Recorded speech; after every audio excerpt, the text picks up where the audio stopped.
salaamaaleykum mbokku téléspectateurs yi topp programme télévision Futur Média depuis si dëkk bu sell bi di Touba ñoo ngi leen di nuyu yéen ñëpp di leen dalal jàmm bu baax a baax fas yéene ànd ak yéen ci benn jotaay boo xamante ni ngeen gisee ñu koy def fan yi ñu weesu. daanaka sax ba weeru safar tero ba tey télévision Futur Média moo ngi leen di gunge ci jëme ci bés bi nga xamante ni moom mooy fukki fan yi ak juróom-ñett ci weeru safar muy bésu Cheikh Ahmadou Bamba Khadim Rasoul bi nga xamante ni ci la ñu war a ànd ak moom santale ko sunu borom subhanahu wa taala ci xéewal yu yaatu yi nga xamante ni defal na ko defal ko Sénégal.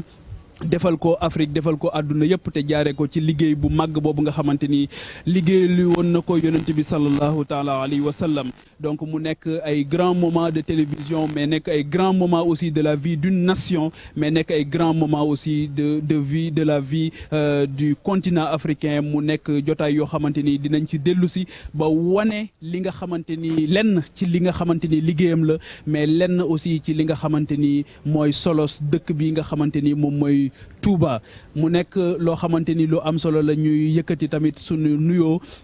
daal di koy jagleel ki nga xamante ni moom mooy Cheikh Mouhamadul Mountakha Bachir waaye daal di nuyu tamit kilifa yi nga xamante ni ñëpp ñoom la àndal ci liggéey bi muy liggéeyal Cheikh Ahmadou Bamba Khadim Rasoul di nuyu tamit ki nga xamante ni moom mooy Cheikh Mouhamadul Bachir ibnu Cheikh Abdou Khadr moom mi nga xamante ni moom la sunu borom dogal tey ji mu jiite lii di comité d'organisation màggalu Touba ak kilifa yi nga xamante ni ñoom la ci àndal yëpp tey nag sunu jotaayu waxtaan. dafay nekk jotaay boo xamante ni day dalal ay ndaw waaye di dalal ay ndaw yoo xamante ni dañuy yëngu ci xam-xam waaye tamit dañuy yëngu ci wàllu économique vie économique et sociale jëme ko ci dëkk bi nga xamante ni moom mooy Touba ak yeneen gox yu fasanti ko ci biir réew mi ki nga xamante ni moom lañ ci àndal mooy Cheikh Mouhamadul Bachir Diakhaté moom mooy secrétaire général ACIS section bu Touba ACIS nag mooy kuréel goo xamante ni dafay ëmb ay commerçant ak industriel waaye fii ci Touba ñoom dañ ci am rôle bu mag a mag a mag boo xamante ni moom lañ ci nekk di jouer mais dafa am ay yéene ak mbébét yu mag a mag yoo xamante ni aussi dañu ko am wala dañ ko war a am jëmale ko fii ci Touba. Cheikh Bachir ñoo ngi lay nuyu bu baax di la dalal ci télévision Futur Média ci jotaay bi nga xamante ni koom lañ ci fas yéene waxtaane. salaamaaleykum wa rahmatullah wa barakaatu. Pape Djibril ñu ngi lay nuyu di la bégee di nuyu suñu mbokk suñu xarit di rafetlu également jotaay bi ak plateau bi ginnaaw bi ñu ñaanalee sëriñ Mouhamadul Mountakha yàlla yàggal ko fi may ko wér ñaanal mboolem kilifa yi ci dëkk bi rafetlu itam également initiative yi ngeen jël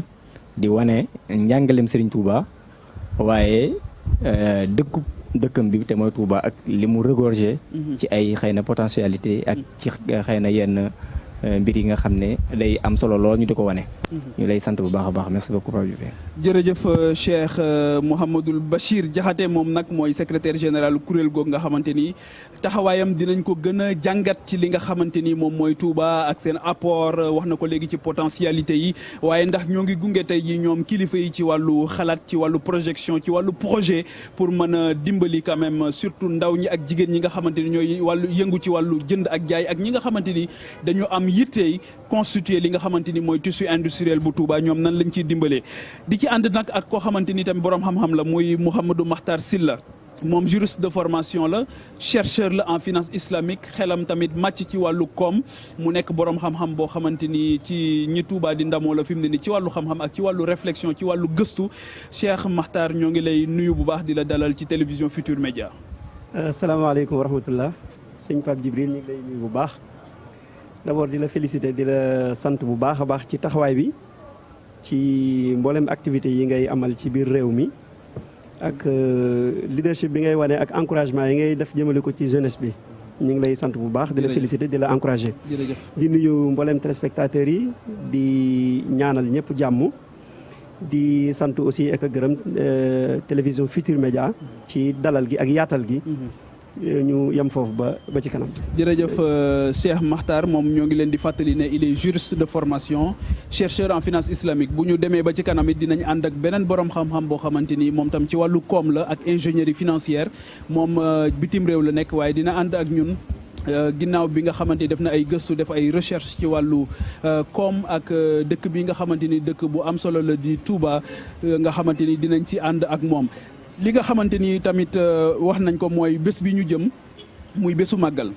dafay nekk aussi prétexte pour ñu passer à la loupe et au peigne fin li nga xamante ni moom mooy les secteurs vitaux yi nga xam ñoo war a accompagner le développement économique et social de Touba. Touba tamit nekk rek dëkk boo xamante ni boo jëlee aspect spirituel bi tamit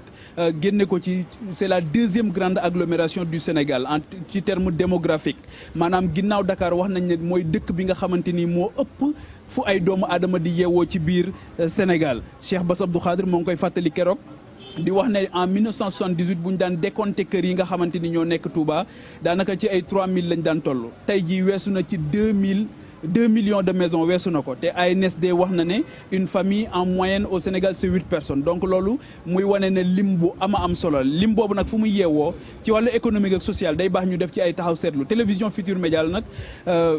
fidèle ci tradition boobu nga xamante ni mooy ittewoo préoccupation ak aspiration doomu aadama yi ak seen dundin loolu moo tax mu daal di taxawal xeetu waxtaan yi nga xamante ni ci la ñu am donc loolu pour camper décor bi la wax tamit solo si daal di ne génnul li nga xamante ni moom mooy màggal gi. Cheikh Bachir Assis tey boo doon ñu ci dikkal ci wàllu Touba déjà nga dikk si kuréel gi solom ak apport bi nga xamante ni am ngeen ko ci Touba ak lu waral ngeen jàpp ne dajaloo bi mën na leen a jëriñ ak ban njëriñ la am. jërëjëf Pape Djibril macha allah campé nga décor bi comme ni nga ko waxee. ACIS association des commerçants et industriels du Sénégal. ñi ngi ko créé le 19 mars 2019. ci benn tension bu amoon diggante commerçant yi ak administration douanière. ñu soxla ay taxawu. ñun commerçant en activité yi mais malheureusement amuñu ku ñu taxaw ci lañ nag ne ku ñu taxawut ñu taxaw suñ bopp ci la nag ACIS juddoo ci contexte boobu. ACIS dafa judd rek am lu ñu wooyee donc manuel de procédure ak ay tënk ci ay projet mi yëpp nga xam ne noonu la bëgg a gisee commerce. ñun dañoo jàpp ne il faut que pour réew mi dem il faut que les commerçants soient des vrais commerçants, comme les journalistes également doivent être de vrais journalistes et toutes les autres corporations. ku nekk nga nekk la nga doon. comme sëriñ bi ni mu war a nekk sëriñ dëgg-dëgg. commerçant bi également noonu la war a nekk commerçant dëgg-dëgg. ci lañ jëlee ne kon léegi secteur bi nañ ko téye ak suñu loxo.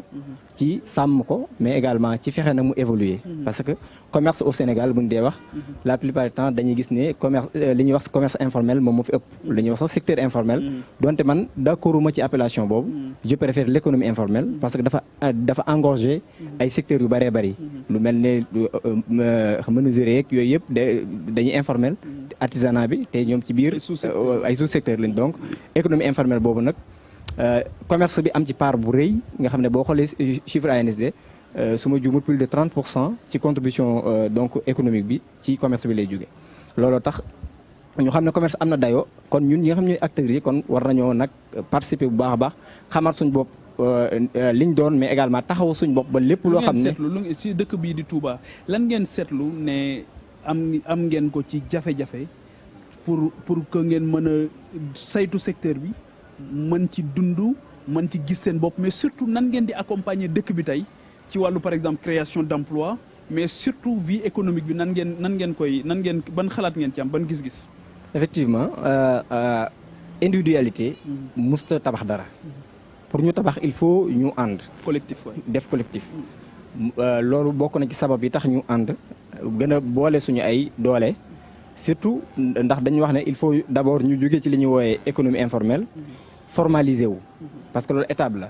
boo xoolee mën nga citer fii ay grandes entreprises grandes sociétés yoo xam ne dañu jóge ci informel après formaliser wu par la suite la ñu nekk ay industrie ñun nag loolu moo nekk suñu vision dañu bëgg surtout fii ci Touba nga xam nañ ne mën nañu wax ne commerce bi moo fi ëpp doole te est à 100% informel moo tax ñu bëgg commerçant yi fii formalisé wu deuxième étape bi moom mooy ñu formaliser deuxième étape bi nag ñu jëm ci industrialisation loolu nag mooy permettre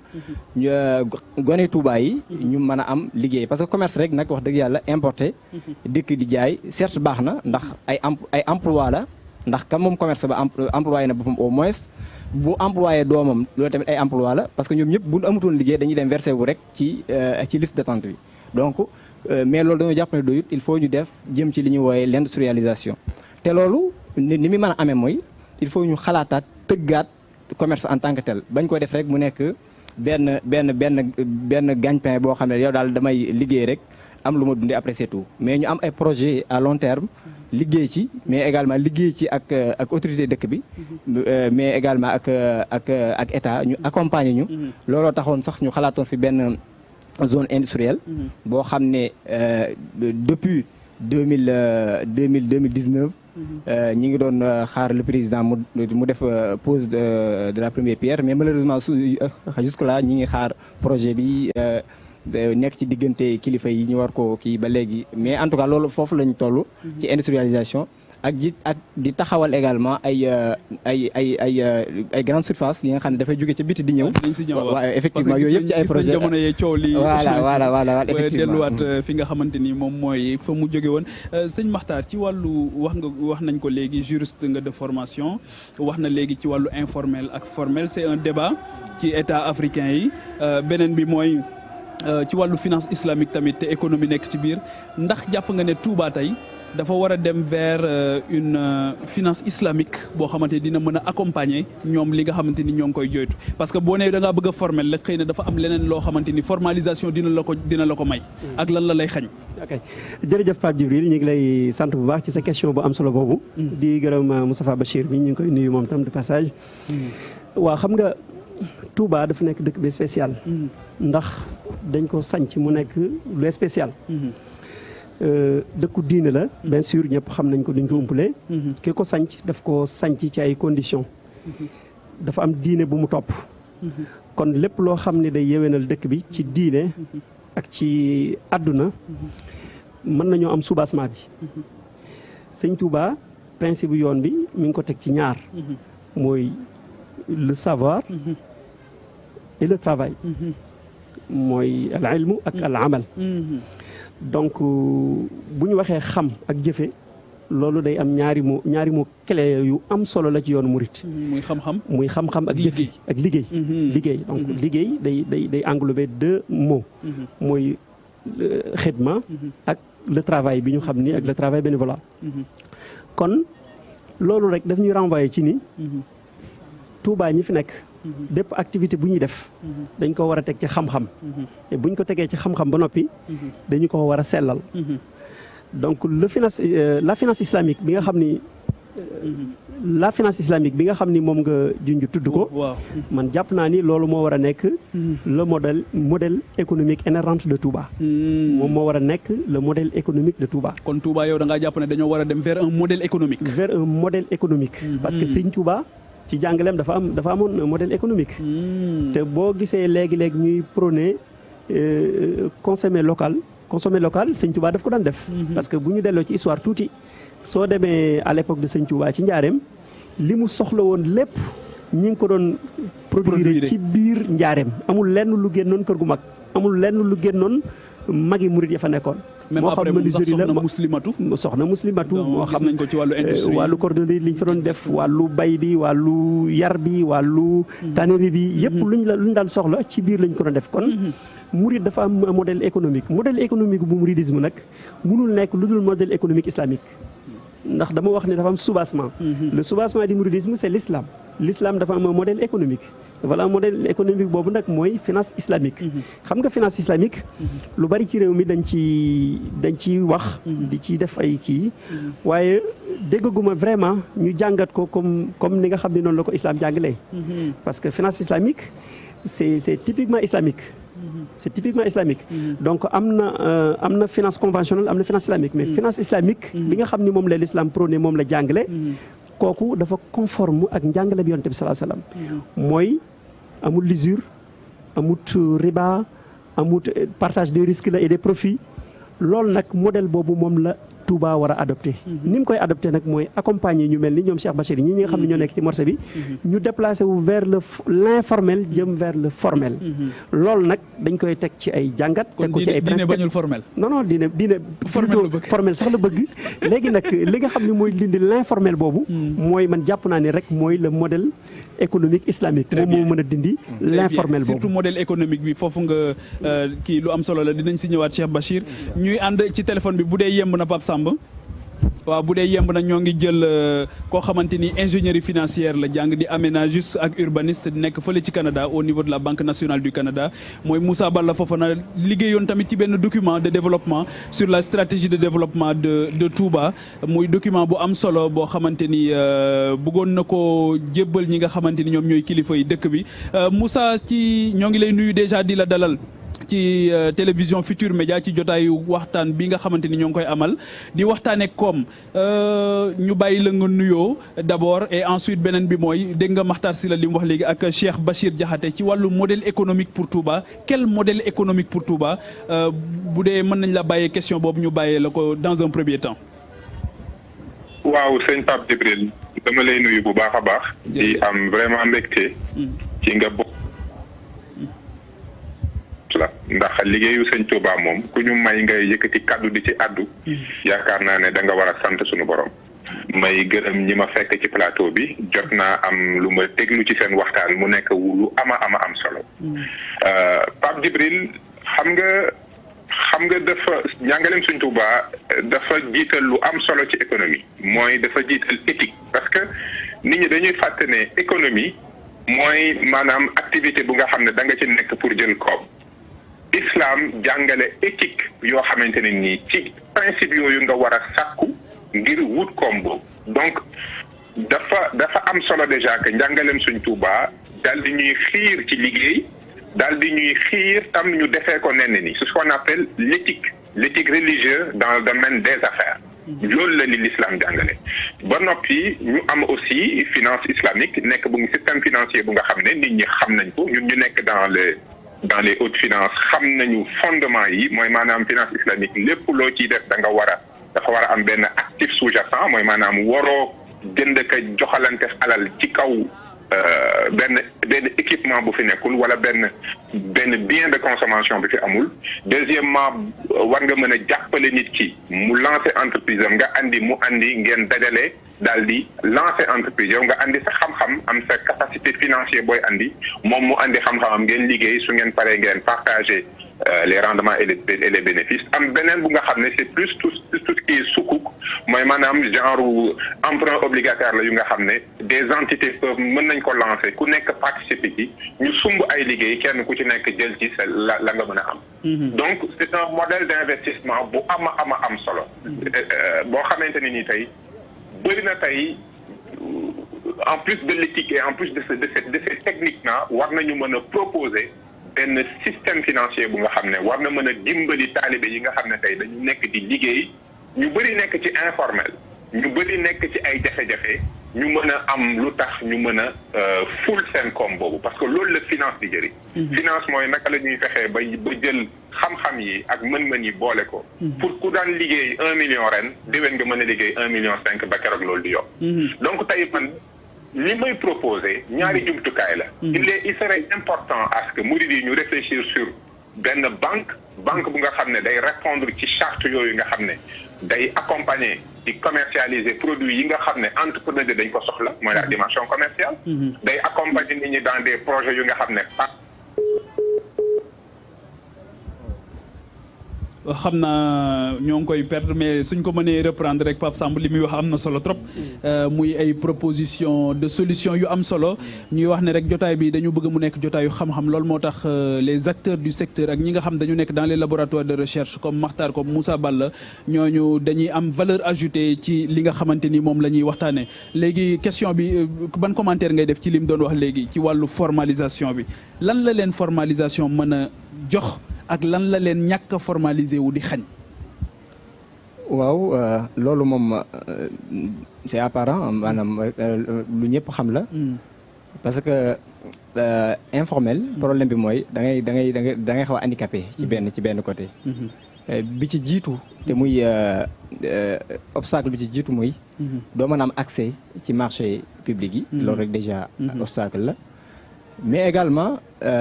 doo mën a sax jëflante ak institutions financières yi comme il se doit loolu tamit beneen kii la ci. ma bëggoon a wax rek. ne finance islamique effectivement. buñ ko appliqué woon en tout cas fii ci Touba. dana arrangé en tout cas ñun commerçant. danañu arrangé bu baax a baax. waaw Moussa dafa dellu si Moussa bu fekkee dellu si nga ñu bàyyi la nga wëyal. waaw bu fekkee dellu si nga bàyyi waaw ñaari jumtukaay yi nga doon wax noonu am na solo lool su dee mën nga koo continuer. waaw ñaari jumtukaay bu njëkk bi mooy ce serait bien qu'on aille vers benn banque mouride comme mu nekk banque bu nga xam ne dafay respecter les principes islamiques. mais objectif am mooy justement 3 types de produits parce que produits financiers yi banque islamique yi di joxe yëpp dañuy respecter 3 règles yooyu. mooy nit koo xam ne tey dafa soxla marchandise nga jënd marchandise jaay ko fa mu jaay mooy la dimension commerciale wala entrepreneur tey bu soxla ay équipement nga jënd équipement jox ko pour mu mën a liggéey wala ko loolu mooy dimension commerciale. deuxième dimension bi mooy entreprise bu nga xam ne tey dafa am ay projets yu muy lancé. projet yooyu moom am na xam-xam bi mais amul alal ji. yow nga banque bi andi xaalis moom mu andi xam-xam bi. ngeen lef liggéey bi bu bénéfice yi amee ngeen seddoo bu perte amee ñoo xam ne perte am na. mais bu banque bi di accompagner ku mel noonu da koy andil xam-xam da koy andil planification financière da koy andil garantie yi war. ba troisième bi nag mooy les grands projets économiques nga xamante ni loolu dafay laaj fonds yu bëri. loolu mën nañu utiliser les sukuk donc boo gisee banque bi am solo. économie entrepreneur boo gis dafa soxla système financier bu koy accompagner. comme nag ñun Sëñ Touba daf ñu jàngal éthique bu ñu war a defaree économie donc il faut forcément que ñu am système financier bu ànd ak loolu mooy premier instrument bi. deuxième instrument bi nag boobu mooy ce que j'appellerais fonds d'investissement wala fonds de croissance mouride. fonds la boo xam ne du comme banque. mais fonds la boo xam ne son objectif mooy xool dans l'économie du territoire du Bawol rôle bi ci Touba war a jouer mu xool ressources yi ñu am agriculture élevage pêche surtout côté industrialisation fonds boobu moom son rôle c'est ñi nga xam ne banque mënu leen a financer ndax mënuñu andi ay garantie fonds bi nangu jëlal risque ñooñu fonds bi nangu di réfléchir sur quelle économie pour Touba et comment ce fonds va pouvoir maintenant xool secteur économique yi nga xam ne leer na ko ne bu deful ay investissement du dem mën naa la jox par exemple benn exemple bu am solo tey jii ñëpp xam nañ li ñuy jëfandikoo ci ndawal ci Touba am na solo der bi nekk na der bu nga xam ne nit ñi dañ ko soxla tey industrie cuir dañu soxla tey jii usine bu nga xam ne mën na transformer cuir bi pour que buñ ci paree rek artisans yi mën koo jël jëfandikoo ko ci lépp luñ mën a jëfandikoo projet yu mel noonu fonds d'investissement moo ko mën a def ma jox la deuxième exemple bëri na tey ay taalibe yu nga xam ne dañ leen a yar ci diine ñu dem ba dooni muskallaf bëgg liggéey am na ñoo xam ne benn sareetu mbaam rek boo leen ko joxee ñu commencé ci liggéey am na ñoo xam ne tey soxla nañ benn cantine bu ñu mën a liggéey fonds bi tey mën na projet yu mel noonu mu accompagner ay secteur ay sous-secteur ay production yu précis nga xamante ne l'objectif mooy naka la ñuy augmenter capacité de croissance naka la ñuy augmenter investissement donc man sama jàngat mooy am na ñaari jumtukaay économie yi nga xam ne dañ ko soxla système finance développement économique Touba daf ko soxla benn bi mooy banque mouride bu nga xamante ne nii son objectif c'est de respecter les principes de l'islam mais aussi mu dimbali képp ku nga xam ne tey yaa ngi jug di liggéey soxla xaalis pour mën a augmenter sa croissance ak xam-xam mu finance ñu mën la accompagner ñooñu andil la ko ba noppi nag ñu am un fonds d'investissement mouride boo xam ne dafay am allocation léegi Moussa beneen question bi mooy xanaa banque mouride boobu ngay wax xanaa dafay nekk njëlbeen boo xamante ni sax dafay am solo ci réew mi muy am une banque sénégalaise parce que d'habitude da nga koy faral di wax boo maîtriser wul say banque mënoo financer sa économie mais beneen question bi nga xamante ni dama ko ciy boole mooy tey jii ndax jàpp nga ne mën nañu am la deuxième grande agglomération du Sénégal tey par rapport à sa contribution dans l'économie du pays ndax jàpp nga mën na jouer rôle de locomotive pour le développement économique et social du Sénégal. mais absolument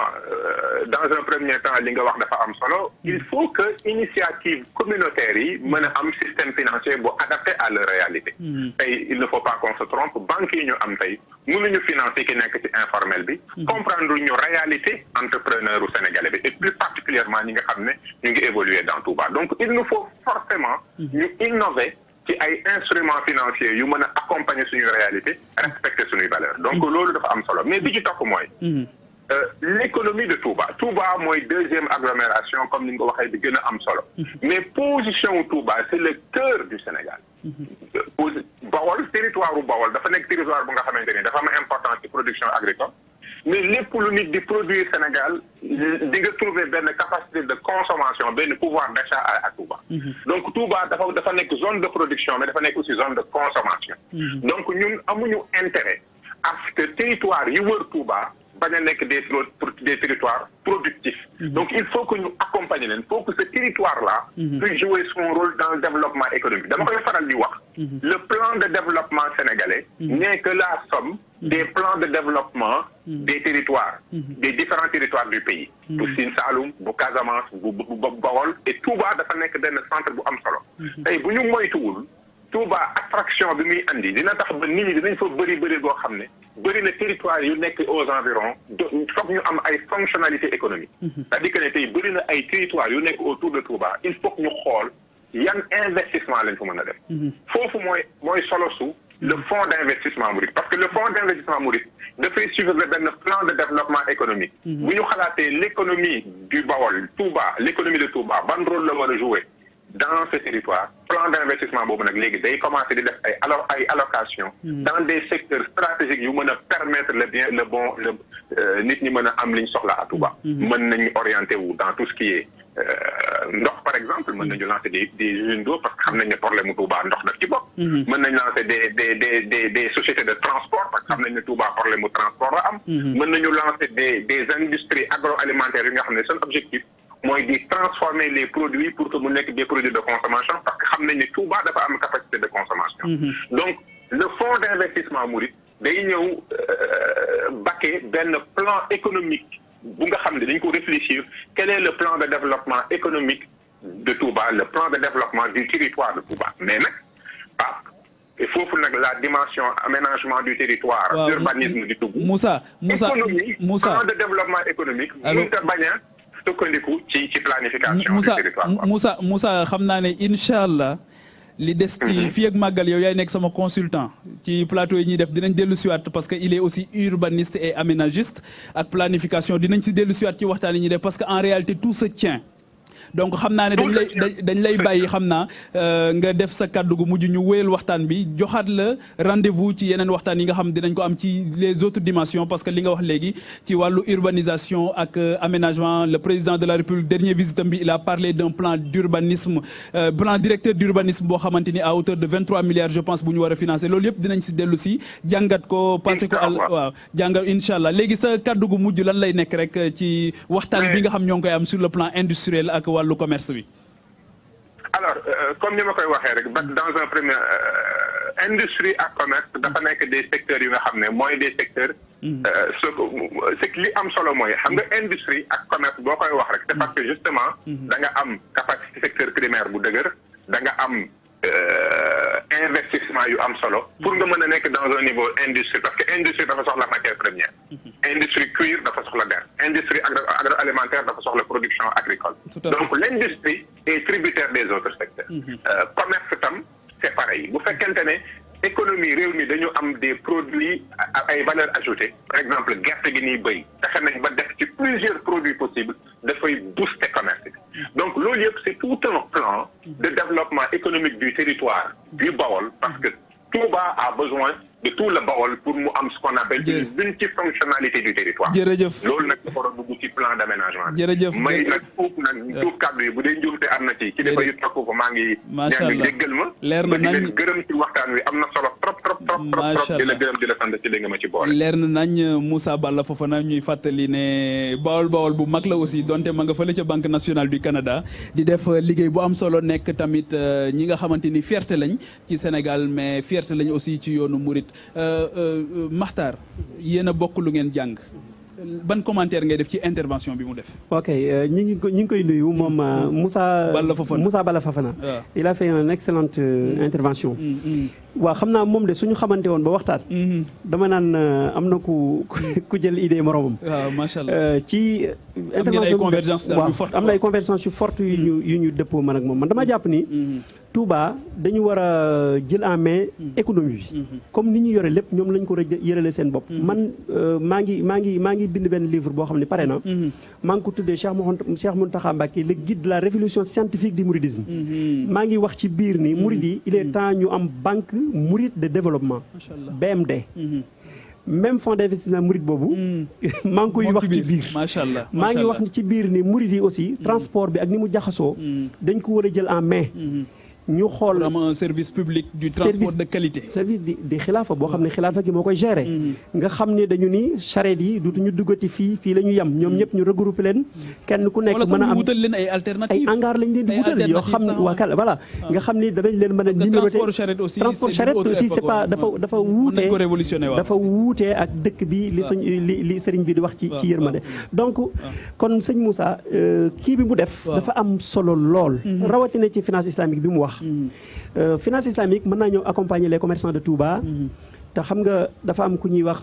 Jean-François Liseur daf ni l'industrie est la main droite de la fortune mu wax ni l'économie en est la main gauche man ni si l'économie si l'industrie était la main droite de la fortune l'économie en est la main gauche gis nga industrie ak koom-koom mënuñu tàqali ko foofu lay juddoo parce que suñu commerçant yi li ñuy daj ci dem ba Chine wala ñu dem ba Dubaï jëlee marchandise loolu ñun mën nañ ko am fii ci Touba te day conforme avec le modèle économique islamique et surtout les valeurs te dañuy dellu siwaat ci li ngay wax léegi mais surtout fi ñuy dellu siwaat mooy éthique la place de l'éthique dans l'économie dinañ si dellu siwaat léegi li ma la bëgg a laaj Cheikh Bachir Diakhaté nan ngeen bëgg a defee secteur industriel nan ngeen ko bëgg a développer bu fekkee ne seen secteur primaire doxul ban secteur primaire moo dox lan ngeen bëgg a industrialiser liy jóge ci mbay mi la wala liy jóge ci napp gi ndax yéen import rek ngeen di ëpp lu ngeen di def. jërëjëf Pape Djibril di rafetlu également intervention wu Moussa Balla Fafana bi macha allah c'est trop pertinent. et que après dinaa leen ko yónnee ngeen def ko consultant. waaw d'accord incha allah loolu moom vraiment danañu jariñ et que vraiment genre idée yi mooy tax donc vision wu Serigne Touba bi mu am ci Matlabul Fawzayni mën a réaliser wu. tout à fait. wajaal ilahi maskani Touba abad mislasmiha gis nga boobu ambition mu mel ne aljana Touba loolu nag du ay kii mais dafay war a basé wu liggéey dëgg savoir ak travail bi effectivement dafa war a basé wu ci ay réflexion scientifique yu taxaw yoo xam ne ñu mel ne ñoom sëñ Makhtar ak Moussa Bala Fafana yi ni kii ñu nit également tëbuñu tëb rek ne dañuy industrialiser wu wala dañuy formaliser wu mais lépp day nekk pas à pas c'est normal et que Touba dafa nekk benn partie intégrante ci Sénégal. modèle développement Sénégal waaw donc Touba dafay refléter rek. effectivement Sénégal. maanaam visage u Sénégal rek mooy feeñaat ci Touba. ci secteur tertiaire bi ni mu dominé secteur secondaire bi ak secteur primaire bi.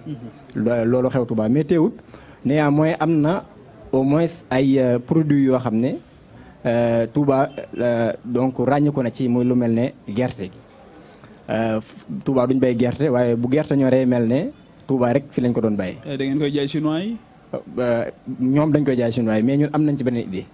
ñun xalaat ngeen ci idée wala am ngeen ci lu ngeen ci def projet. projet d'accord pour dootuñu ko jaay chinois yi. effectivement ñu parce que diw par exemple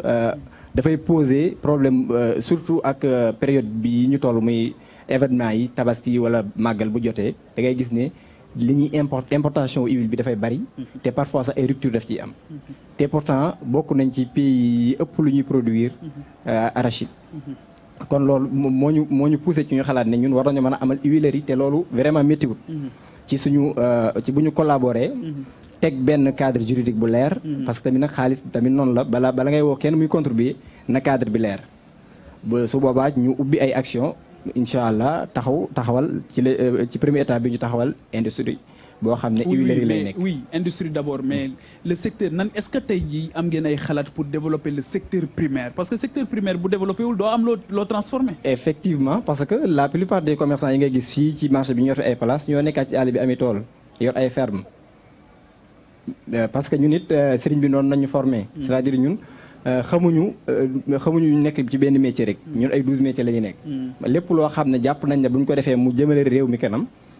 suñu loxo ma nga ci en tout cas dañ naan commerçant yi mais commerçant yi boo demee fee moom mooy nekk agriculteur. mais am ngeen ay xalaat pour am ay industrie am ngeen xalaat pour am ay grandes industries. effectivement loolu moo nekk suñu ay kii en tout cas ñun au niveau de assise ci ay projets yooyu la ñuy xalaat. defar ay industrie pour nag vraiment mën a absorber même bu ñu mënta absorber lépp yi tamit. jeunesse Touba bi wax dëgg yàlla chômage bi c'est charrette yi ñuy wax. li ko causé bokk na ci vraiment manque de perspective économique. de formation amut perspective amut donc c'est normal que ku nekk la nga jot rek ngay def ña mën a am mbaam nekk ca mbaam ya mën a yor ñaari tubéy wala ñaari yére dem def ko nekk ci rue yi di jaay. donc il faut tamit vraiment ñu xalaataat. indi xalaat yu mel ne idée yu mel ne yu ñoom sëñ Makhtar mi ak sëñ Moussa Bala Fafana. ngir vraiment ñu mën a sauver jeunesse Touba bi actuellement parce que boo digloo discours sëñ Bass Abdou Khadre la dernière fois da ngay xam ne vraiment kilifa yi ils sont conscients ci danger bi get jeunesse Touba bi yitteel na leen loolu nag damaa jàpp ne ndaw ñi yitteel na leen te loolu damaa jàpp ne xalaat yu mel nii ak it projet yu mel ne yu niin amee parce que tamit bala wàññi boo gis ci benn lay commencé ginnaaw bi ñu liggéeyee ba am suñu ay xëy na ay place importation rek dëgg la importation baax na ndax bu ñu taxawoon benn moment bu ñu importé wu dëkk bi ban na ko yëg parce que foofu lañ toll mais nag dañu war a nag avancer jëm ci industrie ci petite industrie yi de plus en plus ñuy dem vraiment muy gën a waaw importation baax na loolu waaye loo mën a produire waaw moo gën d'accord on est d'accord Makhtar dégg nga ni mu ko waxee yow yàlla suñu borom dogal na fii nga ganee àdduna fii nga defee sa enfance fii ba toll ni tey jàngi ba ñëwaat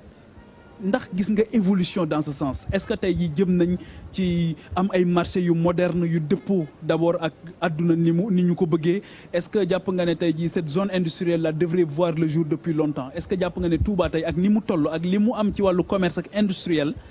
ndax jàpp nga ne zone industrielle dédiée war nañu dem foofu. waaw Pape Djibril jërëjëf ci sa question bi malheureusement tontu bi mooy. évolution bariwul. bi ñu nekkee Touba xam fi génn dem bitim réew ba ñëwaat li ñu fi bàyyi woon rek lañ fekkaat. moo tax toujours dama naan on est en retard par rapport ak l'enseignement de Cheikh Ahmadou Bamba. ndax Sëñ Touba jamonoom li muy dund. lépp dafa nekkoon à jour ñun nag aujourd'hui tey dañoo nekk en retard ndax Touba tey amuñu industrie bu solide bu fi nekk te dëkk bu toll ni Touba boo xam ne presque 2 millions de personnes ñu ngi fi yeewoo nekk deuxième agglomération du Sénégal jàpp naa ni ak autorités yi fi nekk nga xam ne dañoo même suñu ko waxee tacitement dañoo am indépendance waroon nañoo fexe ba créer ay économie yoo xam ni moom mooy piloter wala moom mooy dundal sax xilaafa gi. waaw léegi beneen question bi foofu. mooy question subsidiaire bi mooy. initiative yu mel nii mooy ay ndaw. waaw ak ñoo xamante ni seen dund yëpp dañ ko jox commerce ak industrie. nekkoon ci commerce bi ba yëg ne tey jii ñoom importation bi xëy na diis na ñu ne dañoo war a dem ci industrie. te pour loolu il faut que ñu développer le secteur primaire. yan genre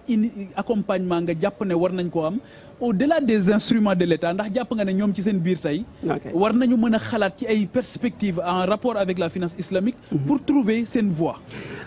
Question bu am solo encore ñoom ñi nga xam ne dañuy nekk di yëngatu ci wàllu commerce ak wàllu industrie ak yooyu ñoom war nañu am localement war nañu am cadre juridique boo xam ne mu leen di accompagner fexe ñoom tam ba yenn abus yi am ci marché bi par exemple bu màggal jotee ñu yokk prix yi wala yooyu loolu suñu amoon cadre juridique ñoom tam dégg naa dañoo doy waar. waaw xam nga loolu foofu lay commencé non xaaral ma eggale xam nga fi may commencé mooy ñoom il faut ñu am cadre juridique bu leen est-ce que ñoo ngi fay juuti tamit est-ce que ñoo ngi fay impôt foofu laa bëgg a wax xam nga moo tax ma ne la responsabilité des autorités local moo xam les autorités municipales la wala les autorités religieuses ñun ñëpp dañ cee am ay une part de responsabilité mooy ki nga xam ne dafa ñëw ci dëkk bi ni dafa bëgg a def commerce wala dafa bëgg a def industrie war nañ koo mën a protéger localement ci ay lois yoo xam ne moo koy tënk ba alalam dina mën a ñoŋu dina am évolution waaye ñoom it war nañ ko mën a tënk ba ay yokk prix du am yenn spéculation yi du am loolu bépp nag modèle finance islamique moom ma yaakaar na ne moom moo propice pour mën a garantir loolu ndax modèle finance islamique moom moo dëppoo ak njàngaleem Sëñ Tuubaa moom moo dëppoo ak njàngaleem l'islam waaye moom mooy tere spéculation moom mooy tere l'usure moom mooy tere guerre moom mooy tere corruption moom mooy tere lépp kon ñoom bu ñu amee cadre juridique légal boo xam ne moom mooy réglementer marché bi autorité religieuse yi teg ko. ñu ñëw ci autorité municipale yi ñoom it ñu indi leen marché yu moderne. yoo xam ne tey dañuy exiger benn magasin bu nekk mu am toilette ci biir. mu am ay ñoom ñu bàyyi taxal marché bi. ñoom ñu bàyyi taxal marché bi di fay ay taxi di fay jiitu yoo xam ni. dinañ mën a wut ay ñoo xam ne ñooy nettoyer pour seetal marché bi. loolu yaakaar naa bu ñu ko defee kenn ku nekk dina ci gis boppam. nan ngeen di liggéeyee ak maire bi comment est-ce que aujourd'hui la municipalité de Touba accompagne initiative bi ngeen di am ana municipalité bi ci seen initiative bi ngeen am. Pape Djibril loolu moom je vous le dis sincèrement vraiment mais Touba on peut dire que y a pas de la municipalité y a pas. Abdoul Ahad kaa ngi fi kay ak ñi non je suis désolé mais mi ngi fi mais dëgg-dëgg bu dee ci marché Ocass ñun sentiruñ présence parce que ñun ñooy def suñu ay initiative personnelle di recruter ay nit di leen fay ñuy bale marché bi. yéen commerçant yi ci boppam ñun commerçant yi. ñi ngi recruter ay nit ñuy bale marché bi ci yenn côté yi donte nag moom it am na xëy na yenn côté yoo xam ne maa ngi koy toppatoo xëy na dooleem xëy na. mais ndax daf ko attanul wala ndax yéen est-ce que yéen a ngi koy fay. bien sûr luy tax mu defal leen éclairage luy tax mu defal leen salubrité. maanaam mu koy setal wala luy tax mu defal leen ay infrastructure est-ce que yéen a ngi delloowaat municipalité bi loolu nga xamante ni bu ngeen ko boolee mooy def loolu. Effectivement parce que nit mënoo di exercer ci benn territoire te doo fay ay droit. est-ce que yéen a ngi fay. Absolument oui. Bien sûr que oui. loolu équipe bi après dinañ ko vérifier. waaw bien sûr que oui ñi ngi fay déjà bëkk de mondial lañ mujjee ñëw di fay ay patente. temps màggal bi comme ci période bii nii dañuy exiger chaque oto buy dugg Touba. 150 000 wala 100 000. c'est-à-dire man 4 milliards de budget yu mairie de Touba sincèrement parler marché Ocass mu yóbbu ko. te ce qui est sûr mooy li ëpp ci 4 milliards yi foofu lay jógee loolu vraiment loolu tout le temps dañ koy réclamer. xam naa ñoo ngi xam naa waaw Cheikh. te tamit loolu ñoo ngi tàllal loxo aussi la municipalité. vraiment bu fekkee ne ñoom aussi mën nañu apporter seen droit de réponse par rapport ak li mu wax parce que am na solo. parce que marché lu am solo la ci économie. te marché boobu war na dëppoo Touba dafa jot sëkk mu am marché boo xamante ni dafa dëppoo ak li nga xamante ni moom mooy ambition yi nga xamante ni kilifa yi am nañ ko. te bu fekkee ne conseil municipal bi daf ci am mission ak rôle bu mu ci war a jouer ak responsabilité jot na sëkk acteurs yi interpellé ko ci te loolu la Cheikh di def nii. effectivement te ñun sax dañu jàpp ne.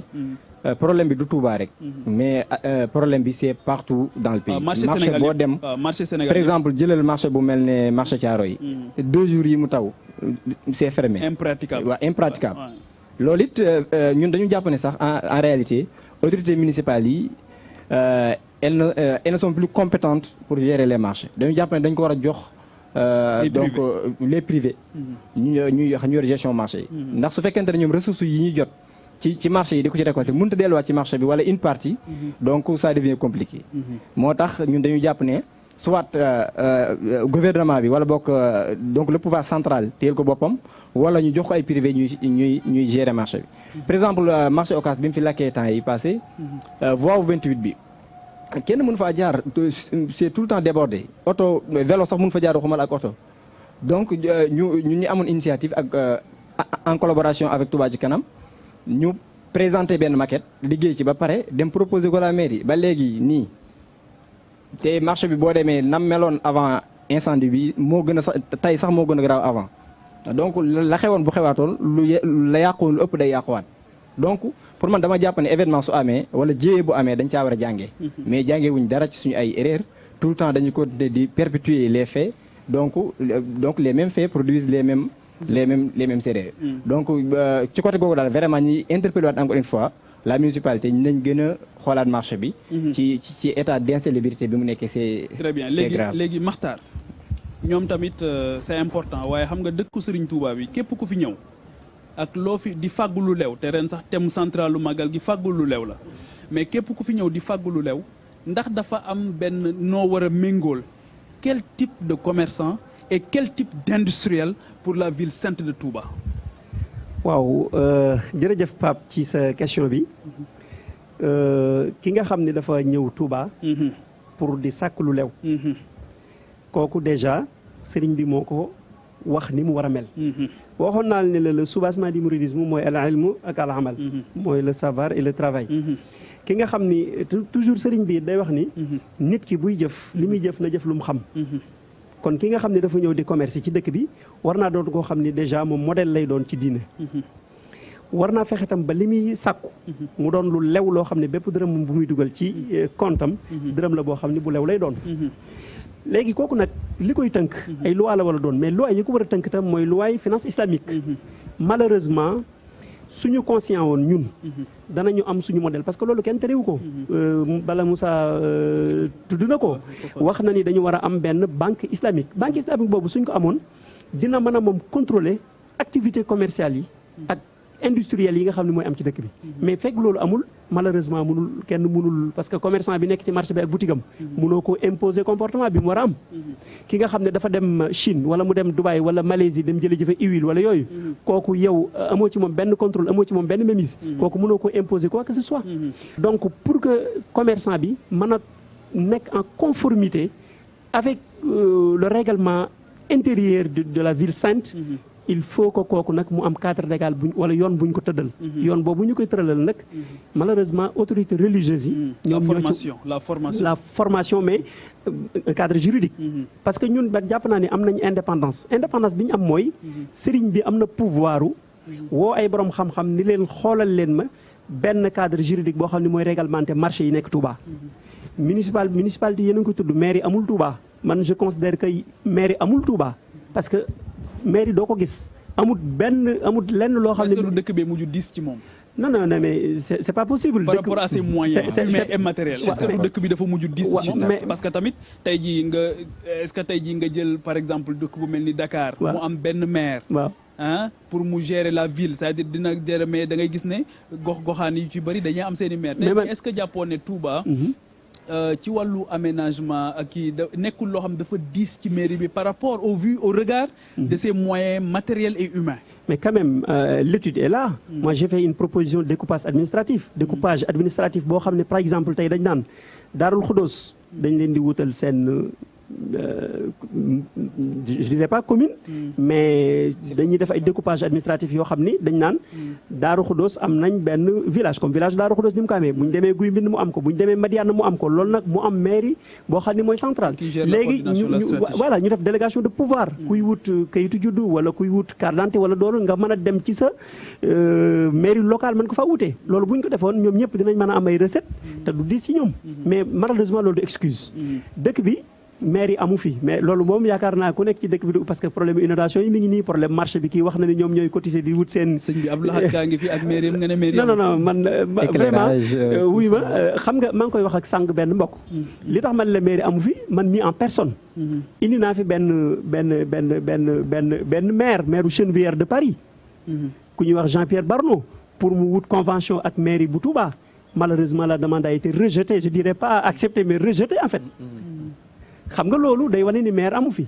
parce que koo xam ni njariñ la mën a apporter nga négliger ko ba mu dem kooku rejet lañ koy tuddee. donc yaakaar naa ni autorités religieuses yi am nañ ci part de responsabilité mooy. war nañoo woo borom xam-xam yi. ñu sëgg fexee teg marché bu Touba ci ay conditions bu boobaa li ñuy wax maire bi yow ñëwal nekk arbitre.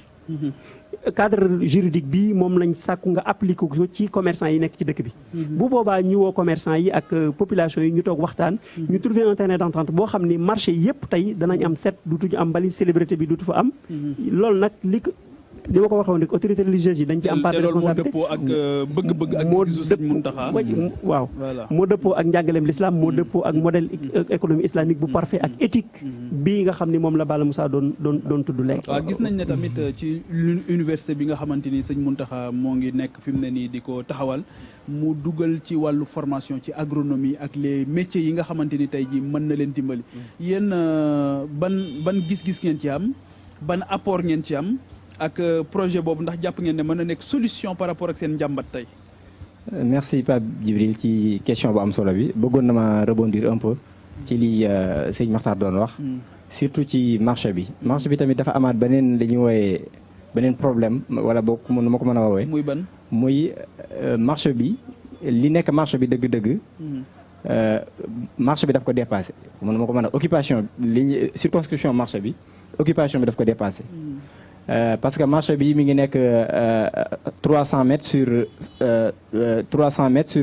80 si c'est pas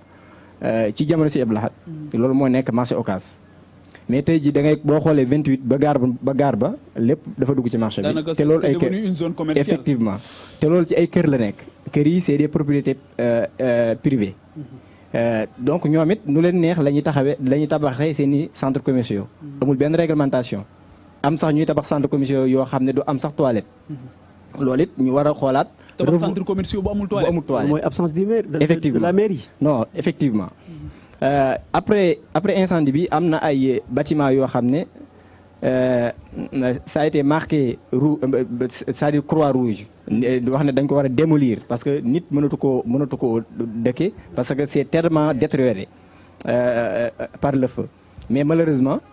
dañu peinturaat rek dëkkewaat ko donc loolu dañu gis ne manque de rigueur la de la part de la mairie. mooy répondre sa question mooy initiative bi Serigne Mouhamadou Mountakha am yàlla na ko fi yàlla yàggal lool te wéral ko. nekk loo xam ne dañuy wax ne dafa bokk ci projet phare yi nga xam ne Serigne Touba xaadallahu la maxtaar radiyallahu taala anhu daf ko amoon. muy projet boo xam ne université lay doon. boo xam ne bokkoon na ci projet yi nga xam ne 5 projets yi ñu wax ne moom la fi bàyyi wala 4 projets yi. li Moustapha réponse par rapport ak seen jàmbat yi ngeen am tey. Effectivement. Dans le cadre de la formation, dans le cadre doter leen aussi de métiers parce que industrialisation aussi dafa laaj ay métiers. Effectivement. Donc mënoo xëy rek indi ay usines te amuloo formation en amont. Loolu donc c'est une réponse par rapport à ça. ci lu wér a wér. damay njëkk ci apport bi. parce que dafa am solo parce que ñi ëpp ci ñi nekk ci marché bi tamit ay doomi daara lañ. ay doomi soxna lañ ay doomi seex lañ. ci yoonu lañ bokk. nga buñ doon rey buñ newoon ku nekk murit tey dañ lay rey kenn du ci mucc jàpp naa ne. donc ñoom it dañoo bokk ci yëf yi. projet bi mu jógee yi tamit noonu lañ ci amee kontaan parce que seen ay doom ak seen i rak dañuy génn di jàngi par exemple. bu dara xewut boo demee fii garage Dakar gis xale yi jàngi Mbàkke ni muy demee sa yaram day daw. tey jii bu ñu xëyee Serigne Mahamadou Mountakha am projet bu toll ne indi lu toll ne université fii ci Touba loolu dañ ciy ànd. ànd gi ñu ci ànd itam ànduñu ci rek ci apprécier mais également dañ ci ànd ak moom ci liggéey bi. certes defuñu ko pour di ko wax mais en tout cas biñ demee ci moom di sàkku ci moom digal mu jox ñu ci une partie. dafa wax ne yéen a war a nekk pilote maanaam ci yéen ci la ñëpp war a royee Serigne Mountakha yéen ñi nga xam yéen dëkk ci dëkk bi. yéen da ngeen a war a nekk pilote il a utilisé ce mot là yéen a war a nekk pilote pour les autres. loolu nag tax ñu engagé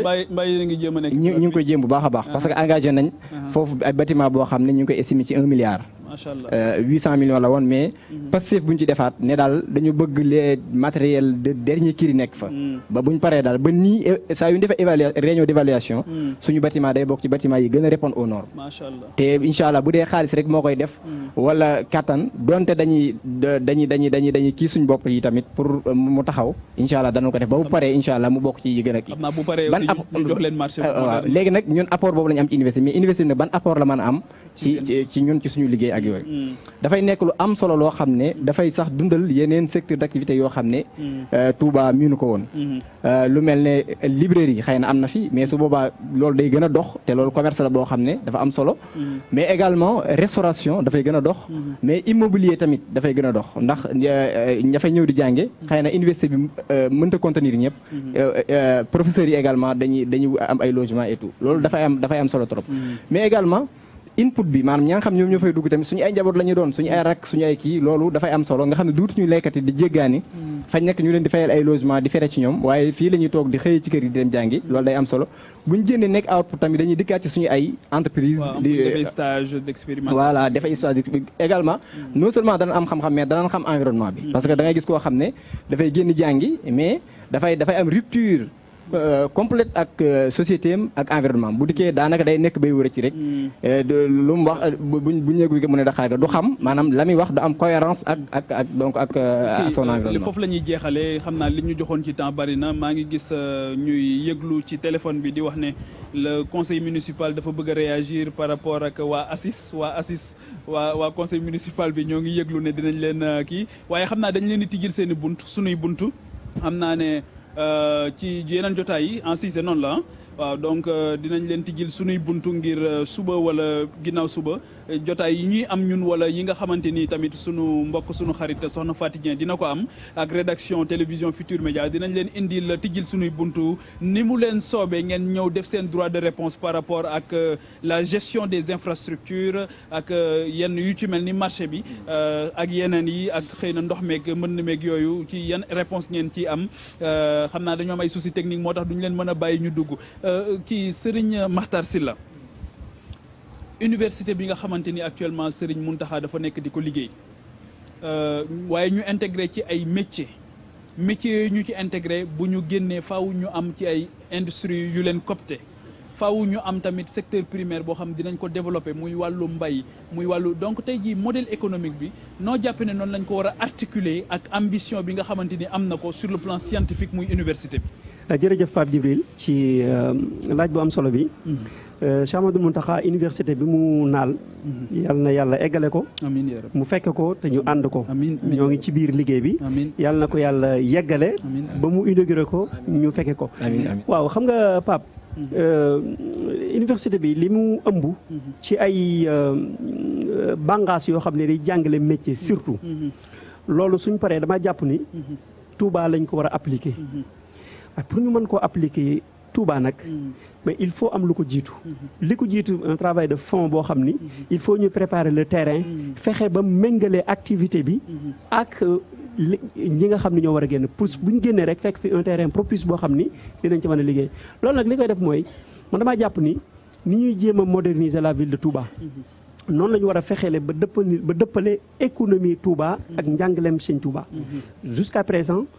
économie bu Touba dëppwul ak njàngaleem Sëñ Touba parce que fii li fi nekk mooy l'économie conventionnelle alors que Sëñ Touba économie islamique la soxla parce que Sëñ Touba l'islam lay prôné moom la jàngale donc kon man jàpp naa ni du point de vue juridique war nañoo fexe ba dëppale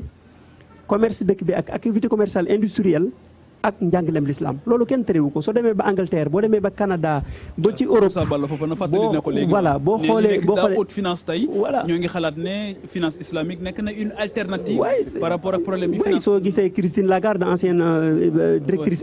FMI wax na ci finance islamique lu am solo soo demee Grande-Bretagne soo demee réew bi yëpp foofu yëpp ñi ngi am ay banque islamique di def ay activités yu kawe ci yoo xam ne sax dañuy dem ba di ko comparer ak finance conventionnelle donc kon man li ma yaakaar ni moom la ñu war a poser d'abord mooy fexe ba am cadre juridique légal boo xam ne dina préparer le terrain ba ñi nga xam ne ñoom la ñuy former ci université Sëñ Mountakha bi nga xam ne sans doute ñi nga xam ne dañuy former ci UFR métier parce que am na benn entité bu tudd noonu ci biir université bi UFR métier boobu ña fay génne faaw ñoom ñu mosal leen dara ci njàngaleem l'islam mais bu ñu leen mosalee dara ci njàngaleem l'islam bu ñu génnee war nañ ko mën a appliquer fii ci Touba mais bu fekkente ne dañ leen a former ci wàllu économie jàngal leen l'islam jàngal leen les préceptes de l'islam jàngal leen l'éthique économique islamique ba pare ñu génn gis le marché du travail loolu amu fi bu boobaa loolu lu doon paradoxe lay doon loolu paradoxe la est-ce que yéen a ngi wàcc ngir màgg ngir mën a absorber waaw loolu kay ci lañ nekk nii parce que déjà xam nga tamit ñun dañuy essayer rek. ñaata ngeen seen kuréel gi ñaata nit ngeen. ëpp nañ 5000 personnes. yoo xam ne non antenne Touba laa wax antenne Touba. Touba on est 2000 ou bien 1500. 1500 parce que dañ koy répertorier on a également des cartes yoo xam ne dañ koy numéroter chaque membre bu nekk ak numéro ndax yéen a ngi dimbali ndaw ñi ci jox leen métier. waay wax nga léegi ne nit dina employé doomam waaye xëy na loolu. non waay dëgg nag sa doom man je pense nga jox ko moo gën ngay wut jàmm. ndax yéen a ngi tàggat gone yi ngir ñu mën métier bi. waaw bien entendu parce que ki nga employé kay pour tàggat ko moo tax mais nag surtout luy sëñ Mokhtar wax dafa am solo ci mbirum banque islamique bi parce que commerçant yu bari fii nii li ñu wooyee al banque ribawi maanaam finance conventionnelle bi ak banque classique yi nanguwuñoo jëflante ak ñoom parce que dañu jàpp ne dafa am riba te bu duggee ci seen alal daf ko yàq ndax it sëñ Tuubaa loolu la ñu jàngal maanaam am bu sell sellal seen alal tax ñoom il préfère faire la thésaurisation maanaam denc seen xaalis seen kër loolu moo tax bu lakkee rek musiba am effectivement ak ci seen boutique yi mais pexe amut ndax moo tax bu lakkee sax duñ mën a xayma li lakk waaw boo ko denc sa kër wala sa doon place te nga doon ko fayee ko 10 000 fayu la nekk denc na ay millions xam nga du ko ñemee wax effectivement mais nga denc ko sa kër au moins sa alal ñoom nga am li ñu wooyee. oui mais sauf que dafa am ay risques parce que tamit kasbul xalaal dafa am solo. kasbul xalaal du rek te mooy temu ren bi maanaam fàggu lu lew loolu dafa nekk concept boo xam ne tamit yéen am ngeen ci rôle pilote de fàggu lu lew la. effectivement ci loolu sax dafa may permettre ma rebondir ci sëñ Mokhtar li mu wax léegi wax ne yokkute prix yi ak li ñuy wooyee ay spéculation wala boog rétention loolu je pense que nit ñi ñoo ko jàpp ndax malheureusement le commerçant est le premier réceptacle donc par rapport ak consommateur bi boo yokkee rek ci commerçant bi la ñuy dal te moo ne am na yeneen explication am na yeneen cause yoo xam ne xëy na simple consommateur bi du ko xam par exemple bu dee ci période bi ñu toll ku ne xam na ne la conjoncture internationale est très difficile et très tumultueuse voilà prix yi dafa yokk dafa yokk bu mu ëpp également transport maritime bi tamit dafa triplé voire même quadruplé loolu il faut tamit bu ñu ko répercuté ci prix yi waaw vraiment loolu la rek rétention moom mënatut a am ci suñu économie yi léegi waxtu wi ñu seddoon jeex na lan la leen Covid bi jàngal Covid bi li ñu jàngal mooy il faut ñu sukkandiku ci suñu bopp parce que déjà ñun ñi ñëpp gaa yi daan génn yëpp kenn génnatut ñu ngi fi toog te teewut àdduna baa ngi continuer ñi nga liggéey kon li ñu ko fi jàngal mooy suñ bopp d'abord maanaam il faut nag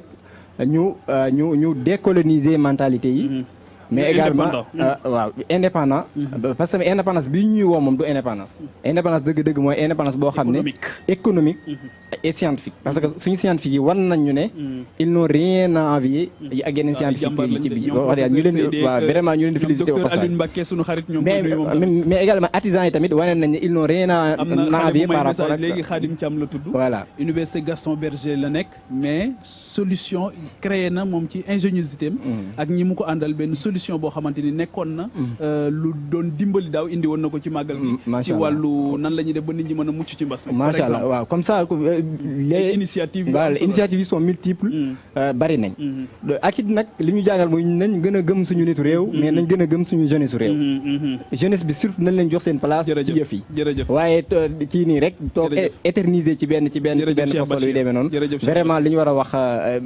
bari na te vraiment rafetlu nañ plateau bi dinañ dellu si waat ci yeneen waxtaan inchallah jërëjëf on parlera beaucoup d'économie ci màggal gi ndax Cheikh Ahmadou Bamba Khadim Rasoul yitte bi bokk na ci yitte bi nga xamante ni ci la gënoon a am mooy fexe ba doomu aadama mat sëkk li mu doon te doomu aadama bu matee sëkk li mu doon daf koy mat ci fànn yëpp yoo xamante ni nekk na ci wane ci fulla wane ci fayda wane ci dignité waaye wane ci maîtriser li nga xamante ni moom mooy domaine am ni ko Cheikh Makhtar waxee léegi ne credoom mooy le travail et le savoir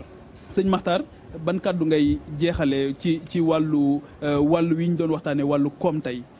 ci wàllu dëppale ko ak surtout le thème central bi nga xamante ni moom la ñu jël ren te mu dëppoo loolu ak sa terrain d'intervention muy fàggu lu leew lan moo tax nga où se trouve la pertinence lan moo tax nga jàpp ne ren ñu choisir thème bu mel noonu mu nekk thème central lu màggal gi muy fàggu lu leew ok xam nga loolu day dellu ba tey toujours rek ci li ma waxoon mooy les deux mooy sàkk lu lew mooy liggéey ak jàng xam nga àdduna ñaari ñoo fi nekk li lay permettre nga mën a am dund gu tey ci àdduna ak li lay permettre nga mën a am dund gu tey ci àllaxira li lay permettre nga mën a am dund gu tey ci àdduna mooy nga liggéey lu lew di lekk lu lew dugal ko fu lew léegi gis nga Touba maa ngi ko wax sànq peut-être lu xaw a grave la bu ma waxee ni modèle économique bi nekk Touba nekkul modèle économique islamique loolu nekku fi malheureusement loolu moo fi nekk li nga xam ne moo nekk Touba dëppwul ak njàngaleem sëñ Touba ci wàllu économie li fi nekk parce que toujours ñun ñi ngi nekk ci banque conventionnelle banque classique te sëñ Saliou Mbacké radiyallahu anhu boo xoolee bu ma saa jëflante ak banque li nga xam ni moo ci topp ko intérêt sax du ko jël loolu c'est un signal fort la boo xam ne dafay wane ni ñun war nañoo mën a am suñu banque boo xam ni banque islamique lay doon bu dee prix yi ni muy yokkoo fii ci Touba lii tax liggéey lu lew mën a nekk mooy mairie bi xam nga sëriñ bi tey yomb na loolu mu formé benn commission ni leen dugg leen ngeen defal ma prospection xool prix yëpp lu muy jar ngeen homologué ko ñu ni prix sangam nangam lay jar bu boobaa yéen sëñ Bachir Diakhaté bu fekkente ne da ngeen a importé importation bi ngeen def dafa yokku bu boobaa da ngeen di informer commission googu rek ñu xool li ci tegee mais duñ bàyyi rek libre choix commerçant bi dem Chine jënd benn je ne pense pas qu'il soit possible non c'est possible parce que tamit loolu su boobaa nekk lu nekk ci commerce libéral nag xam naa waxtaan wi mi ngi jeex waaye daal sëñ Pape fi may jeexale mooy ni ñuy defalee ngir Touba am université di dox ngir Touba am ndox mu baax mu ñu naan noonu la ñu war a doxee nag pour économie ak industrie bu Touba dëppoo ak njàngaleem Sëñ Touba dëppoo ak l'islam. jërëjëf Serigne Makhtar Sylla jërëjëf aussi surtout Moussa Balla Fofana bi nga xamante ni dafa jël temps consacré ñu ko tey ànd ak ñun ci waxtaan bi Moussa xam naa ne na nga waaj bu baax rek yow yaay nekk suñu consultance incha allah fii ba 18 safar su neexee sunu borom di gërëm bu baax tamit Cheikh Bachir Diakhaté moom mooy secrétaire général ACIS ñoo ñu nekk ay ndaw yu jàmbaare wax dëgg fa yàlla ñu leen di gërëm bu baax ci seen taxawaay surtout ci liggéey bi nga xamante ni tey jii jël nañ ko ci université bi di ci gunge ki nga xamante ni moom mooy Cheikh Mouhamadul Muntaka Bachir di gërëm bu baax a baax téléspectateurs yi nga xamante ni ñoo ngi doon ñu bàyyi xel ci télévision Futur Média li mu mujjee loolu la ñuy jeexale ñun tamit mooy thème central bi ren mooy fàggu lu lew te loolu it moom mooy barkeel li nga xamante ni yaa ngi koy wut donc loolu nekk loo xamante ni lu am solo la Serigne Abdou Lahad Ka bi nga xamante ni moom moo jiite la mairie tamit bëgg na réagir ci émission bi waaye xam naa ne temps bi daf ñu rattrapé waaye tijjil nañ ko suñuy buntu wax dëgg fa yàlla ngir mu ñëw ndaxte lépp loo xamante ni mën na ñoŋal liggéey bi donc dinañ ko recevoir à bras ouverts donc di gërëm bu baax sunu benn xarit boo xamante ni itam moo ngi topp jotaay bi muy famille Babou docteur Babou fële ci Diamniadio dëkk Thiès ak Bambey ñoo ngi lay gërëm bu baax docteur di la xaar ci màggal gi ci ak taxawaay yi ngi ciy am yëpp di gërëm tamit soxna Ami Mbacké mu sëriñ Ahmed Guy Mbind moom tamit daanaka café yi ñuy jëfandikoo fi mu ne waaw Hamza gaa yëpp ñoo ngi lay gërëm bu baax soxna Ami Mbacké ak sa turandoo soxna Ami Mbacké Fall tamit di leen gërëm bu baax ci taxawaay bi xam naa ne tàmmal ngeen leen ko nag xam naa waaw gaa yi nee nañ nag café gi bu mu manqué ti léegi ci guddi gi di gërëm bu baax ñi nga xamante ni ñoom ñoo nekkoon ci régie bi di leen wax ne télévision Futur Média dina leen gunge fii ba màggal gi ci ay thèmes yu am solo yoo xamante ni dinañ ci revenir ndax lenn rek la ñu wut si fii muy ngërëmal sunu borom muy ngërëmal yonent bi sallallahu alayhi wa sallam waaye muy ngërëmal Cheikh Ahmadou Bamba Khadim Rasoul Cheikh Ahmadou Bamba Khadim Rasoul nag un capital humain de qualité lu ko yitteeloon la te loolu mooy liggéey bi nga xamante ni moom la bàyyee njabootam Cheikh Mouhamadoul Mountakha Bachir ci liggéey boobu la nekk lépp loo xamante ni mën nañoo dimbali mën nañ koo dimbalee moom ci liggéey boobu nga xamante ni moom la am ak naa lim amal Cheikh Ahmadou Bamba pour que ñëpp lim naan liggéey bi bu mu laal suuf